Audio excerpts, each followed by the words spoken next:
કહેલા છે કે ભાઈ વિડિયો બનાવી લાવજો અને વિડિયોમાં કહે છે કે ભાઈ આ તો ઢીલા ઢીલા હતા બધા, એટલે બધા હું જય જવાન બોલું, તમારે જય કિસાન બોલવાનું છે જોરથી. અહીંથી બોલો એટલે સત્તા મંડળને સંભળાવવું જોઈએ કે આદિવાસીને ખૂબ ઉત્સાહ સાથે નારા લાગી રહેલા છે. નારા તો ભાઈ લગાડવા પડશે, તમારે લગાડશો ને બધા? નારા તો લાગવા જ જોઈએ આપણી સભામાં. જય જવાન. ધન્યવાદ. આજની આ સભામાં મારી સાથે મંચસ્થ ઉપસ્થિત છોટાઉદેપુર લોકસભાના પ્રભારી એવા મુકેશભાઈ બારિયા, નર્મદા જિલ્લા આમ આદમી પાર્ટીના પ્રમુખ એવા નિરંજનભાઈ વસાવા, સાથે જનરલ સેક્રેટરી એવા વિક્રમભાઈ તડવી, સાથે ઉપપ્રમુખ આશીષભાઈ, ગિરિરાજભાઈ અને મંચસ્થ ઉપસ્થિત તમામ વડીલો, માતાઓ, બહેનો અને મારી સામે ઉપસ્થિત થયેલા હજારોની સંખ્યામાં મારા પિતા સમાન મારા વડીલો, સંતો, મહંતો, આગેવાનો, મારી માતા તુલ્ય મારી માતાઓ, મારા યુવાન સાથી મિત્રો, બધાને ચૈતર વસાવાના જોહાર કરું છું, સૌને મારા નમન કરું છું. હમણાં થોડા દિવસથી હું મીડિયામાં જોઉં છું, લોકસભાના સદનમાં જે મનરેગા હતી એ મનરેગા યોજનાનું નામ બદલી કાઢવામાં આવ્યું છે. જાણો છો ને બધા? આ ભાજપની સરકારે એમણે કરેલા કૌભાંડોને છુપાવવા માટે, એમના નેતાઓએ કરેલા ભ્રષ્ટાચારને છુપાવવા માટે મનરેગા યોજનાનું નામ બદલવા માટે એક બિલ મંજૂર કર્યું અને બિલ લોકસભાના સદનમાં પાસ કરવામાં આવ્યું છે. ત્યારે આ ભાજપની સરકારને અમે આ મંચ પરથી કહેવા માંગીએ છીએ, મનરેગાનું નામ બદલવાથી તમારા બધા કૌભાંડો અમે ભૂલવાના નથી, એ ભ્રષ્ટાચારીઓને અમે છોડવાના નથી. આ નામ બદલનારી આ સરકાર તમે જોઈ લો, મનરેગાનું નામ જી રામજી, ભગવાન રામના નામે નાખ્યું.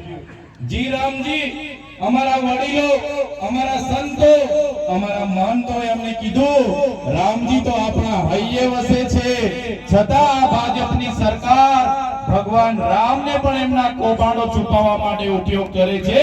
એ સરકારને જવાબ આપવાનો. હવે આપણે શું બોલવાનું?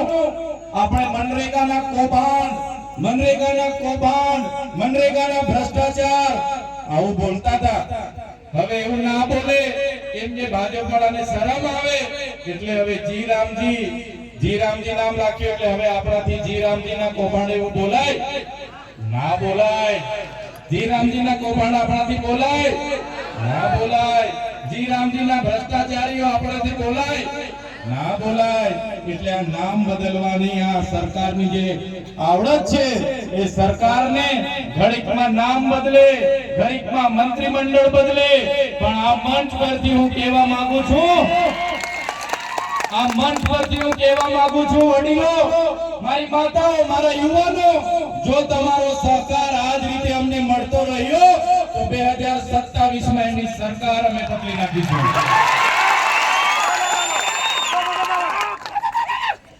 આપણા વડીલોએ કીધું છે ને, ભેંસ ઓછું દૂધ આપે એટલે એનો કિલો બદલવાથી દૂધ વધતું, ભેંસ ઓછું દૂધ આપે એના કિલા બદલીએ તો દૂધ વધતું, એટલે આપણે ભેંસ બદલી નાખવી પડે ને. એટલે આ સરકારને પણ આપણે કહેવાનું છે, તમારા કૌભાંડો, તમારી નિષ્ફળતાઓ છુપાવવા માટે તમે મંત્રીમંડળ બદલો છો. એ મંત્રીમંડળ નવું આવ્યું એમાં પણ કઈ હવા છે નથી, એટલે 2027 માં અમે સરકાર બદલી કાઢવાના છે. અહીંયા બેઠેલા લોકોને ખબર છે, આગળ આ લોકોએ કીધું એમ અગ્નિવીર, જ્ઞાન સહાયક, એક પેડ માગે નામ, આત્મનિર્ભર બનો, સ્વદેશી અપનાવો, ભલભલા નવા નામો લાવીને આવે છે આ સરકાર. રથયાત્રાઓ કાઢે છે. ત્યારે આજે આપણા વિસ્તારની હાલતની વાત કરું તમને, અહીંયા બેઠેલા કેટલાય વડીલો એવા છે એમની પોતાની જમીનો આ નર્મદા ડેમમાં ગઈ છે. અહીંયા બેઠેલા કેટલાય વડીલો એવા છે જેમની જમીનો આ કરજણ ડેમમાં ગઈ છે. અહીંયા બેઠેલા કેટલાય વડીલો એવા છે જેમની જમીનો આ નર્મદાની મુખ્ય કેનાલમાં ગઈ છે. અહીંયા બેઠેલા કેટલાય લોકો એવા છે જેમની જમીનો સ્ટેચ્યુ ઓફ યુનિટીમાં ગઈ છે. અહીંયા બેઠેલા કેટલાય વડીલો મારી સામે એવા છે કે જેમની જમીનો વિયર ડેમમાં ગઈ છે. ત્યારે આપણે કઈ બોલતા નથી. આપણા નેતાઓ જ્યારે બારોબાર આ લોકોને ઠરાવો આપી દેતા હોય છે ત્યારે આ લોકો ફરી આપણી જમીનો નેશનલ હાઈવે 56 માં લેવા માટે આવવાના છે. આપણી જમીનો હાઈ સ્પીડ કોરિડોર જે અંકલેશ્વરથી એકતાનગર આવે છે એમાં જમીનો લેવા માટે આવવાના છે. આ લોકો આપણી જમીનો સાપુતારાથી સ્ટેચ્યુ ઓફ યુનિટીના કોરિડોરમાં લેવા માટે આવવાના છે. મારા વડીલો, મારી માતાઓ, મારા યુવાનો, આ લોકોને આ મંચ પરથી આપણે કહી દેવાનું છે કે હવે અમે વિકાસના નામે એક ઇંચ પણ જમીન આપવા તૈયાર નથી. અમે આટલી મોટી જમીનો આપીએ. અમારા ગામો ઉઠી ગયા, અમારો પરિવાર વિખરાઈ ગયો, અમારો સમાજ, અમારી સંસ્કૃતિ, અમારી પ્રકૃતિથી અમે છિન્ન ભિન્ન થઈ ગયા. કોઈ સાવલી રહી છે, કોઈ ડભોઈ રહી છે, કોઈ સૌરાષ્ટ્રમાં ગયા, કોઈ કચ્છમાં ગયા, કોઈ દક્ષિણ ગુજરાતમાં છે. અને આજે નવી વસાહતોની હું વાત કરું, એમને નોકરી સામે નોકરી આપવાની વાત હતી. એને એક પરિવારમાંથી પણ આજે એક જણને નોકરી નથી મળી. એને જમીનો સામે જમીનો આપવાની વાત હતી. એમને પિયત જમીનો આપવામાં નથી આવી. એમને સિંચાઈનું પાણી મફત આપવાની વાત હતી. આ સરકારે સિંચાઈનું પાણી પણ નથી આપ્યું. એમને ખેતીવાડીની મફત વીજળી આપવાની વાત હતી. આ સરકારે એમને મફત વીજળી પણ નથી આપી. ત્યારે એ જ પવિત્ર ભૂમિ પરથી મારા ક્રાંતિકારી લોકોને કહેવા માંગુ છું, આ સરકાર એ ઉદ્યોગપતિઓની સરકાર છે. ત્યારે આવનારા દિવસોમાં સરકારને ઉકેલીને આપણે ચૂકી દેવું પડશે. આપણી સામે આપણી બહેનોના ઝૂંપડા જ્યારે તોડતા હતા, અમે જ્યારે ડેડિયાપાડાથી અમારી દક્ષાબેનનો ફોન આવ્યો, રાતે ફોન આવ્યો, ચૈતરભાઈ 2 વાગે આવીને પોલીસ વાળા અમને ઘરમાં પૂરી દીધા છે, બુલડોઝરો લઈને આવ્યા છે, 700-800 પોલીસ છે, અને એક બાજુથી ઘરો તોડતા 34 લોકોના ઘર તોડી નાખ્યા. બેનો અમને ફોન કરે રડતા જઈને, અને અમે ત્યાં પહોંચવાના પ્રયાસો કર્યા. પોલીસ અધિકારીઓ અમને રસ્તે રોકી લીધા, કોર્ડન કર્યા, અમને લઈ જવાના પ્રયાસો થયા.